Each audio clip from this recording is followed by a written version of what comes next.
அன்புள்ள சகோதர சகோதரிகளே, உங்களுக்கு ஒரு நற்செய்தி. நாம் வரவிருக்கும் 2025 ஆண்டு ஜனவரி 1 365 நாட்களுக்கும் 365 தலைப்புகளின் கீழ் வேத வசனங்களை வாசித்து பகிர இருக்கிறோம். நீங்கள் இதை அனுதினமும் கேட்டு தியானித்து ஆசீர்வாதத்தை பெற்றுக்கொள்ளுமாறு கேட்டுக்கொள்கிறோம். அது மட்டுமல்ல, இதை சப்ஸ்கிரைப் செய்து உங்கள் நண்பர்களிடமும் பகிர்ந்து கொள்ளுமாறு அன்புடன் கேட்டுக்கொள்கிறோம். நன்றி.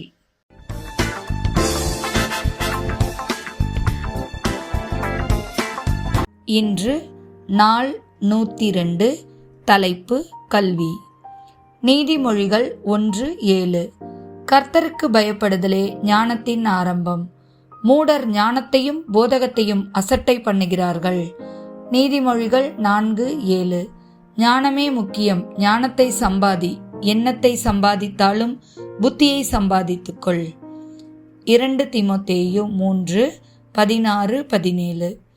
வேத வாக்கியங்கள் எல்லாம் தேவ ஆவியினால் அருளப்பட்டிருக்கிறது.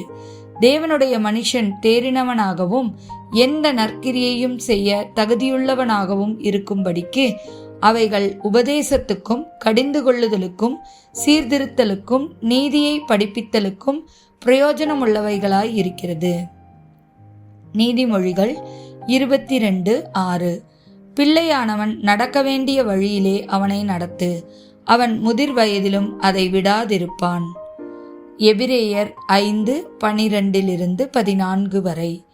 காலத்தை பார்த்தால் போதகராய் இருக்க வேண்டிய உங்களுக்கு தேவனுடைய வாக்கியங்களின் மூல உபதேசங்களை மறுபடியும் உபதேசிக்க வேண்டியதாய் இருக்கிறது.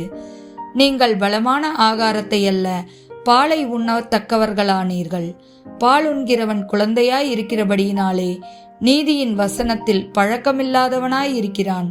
பலமான ஆகாரமானது நன்மை தீமை என்னதென்று பயிற்சியினால் பகுத்தறியத்தக்கதாக முயற்சி செய்யும் ஞானேந்திரங்களையுடையவர்களாகிய பூரண வயதுள்ளவர்களுக்கே தகும். யோசுவா 1:8. இந்த நியாயப்பிரமாண புஸ்தகம் உன் வாயை விட்டு பிரியாதிருப்பதாக.